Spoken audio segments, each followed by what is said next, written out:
Hello, everybody. I hope you're having a good week. Firstly, a massive Mazal Tov to Joni and Rozi Grodzinski on their 50th wedding anniversary. What a wonderful milestone. So I'm really delighted to be able to say Mazal Tov to you, to offer congratulations, and also some words of bracha that you should enjoy many, many more happy years together in good health and full of nachas from your lovely family. Mazal Tov, Joni and Rozi. Secondly, I want to use this chance to mention our Daf Hayomi shir here in the shul, delivered by the wonderful Rabbi Michael Pollack. And the reason I mention it this week is because Daf Hayomi is about to start the final chapter of Pesachim, Perek Arvei Pesachim, that deals with the mitzvahs of the night of Seder, Leil HaSeder. So by a lucky coincidence, it will now be learning in the run-up to Pesach the section of the Gemara that will help us all understand the halachas and how best to conduct our Seder and what's going on there.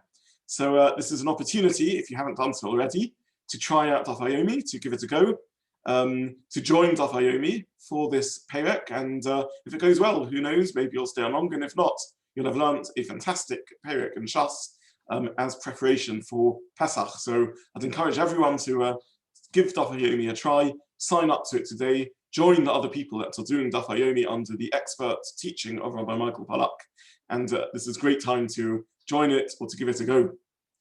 I want to speak about one of the most powerful scenes in the Torah as described in this week's Sedra, Parshat Tissa. And this is the description of Moshe descending from Har Sinai after the glory and the wondrous events of the giving of the Torah, the Ten Commandments, Aseret HaDibros. And to his surprise and devastating disappointment, he sees the Jewish people celebrating the idolatrous pagan worship of the Egel Hazav, the golden calf. How does Moshe respond? Vayihi, kasher korav al hamachne, as he draws near to the camp. Vayah es ha'egel, he sees the calf and mecholos and the dancing around it. Vayicha af Moshe, Moshe is angry. Vayashlich miyado es haluchos, he discards, he throws out of his hands the luchos. Vayashabo osam, and he breaks them tachas hahar, at the foot of the mountain. Now this response of Moshe is very difficult and hard to understand. The luchos are sacred objects, the tablets, given by Hashem to Moshe to give to the Jewish people, and yet Moshe casts them to the ground, smashes them. Why is this the response that he needed to make? Why is this how he reacts? And if he feels the Jewish people are no longer deserving of receiving the luchos, then surely he could have hidden them away or perhaps returned them back to Hashem. Why does he smash them?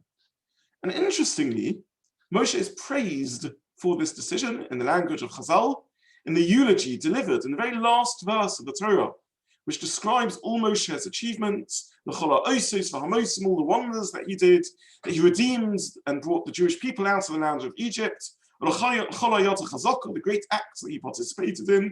Chazal identify an allusion to one difficult decision he took, Asher Osa Moshe, that Moshe did, Le'enei Chol Yisrael, and they say this refers to the smashing of the tablets. So clearly, somehow, this is a wonderful leadership decision that Moshe made, and one which received the divine approval. So what's going on over here? How are we meant to understand this little episode? And I think the answer to this lies in another insight of the sages, in which they say that not only the luchos, the tablets, the second set of complete tablets, were placed in the Oron, in the Holy Ark, in the Holies of Holies, in the Kodesh HaKadoshim, in the Mishkan and the Beis HaMikdash, but Shivrei Luchos Menachem Ba'aron, the broken shards of the broken luchos, the broken tablets, were also placed in the Aron. Because Moshe didn't break the tablets just because he lost control. He understood there was an educative and healing message in breaking them.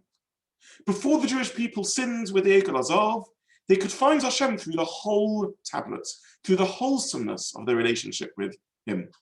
But now that the people had sinned, they needed to find a new direction of connection, a new way of relating, a way that was built out of the shattered dreams that they had smashed. Moshe was teaching the Jewish people that a relationship to Hashem, a relationship to ourselves, that life and light and truth and holiness isn't only found in that which is whole, but is also found in that which is broken. The broken luchos also had a lesson to teach. The broken luchos also deserved to be placed in the holies of holies. And Hashem approved of this action. Because whilst we might want to always have a relationship to Hashem through that which is whole, sometimes that isn't going to be the way we connect.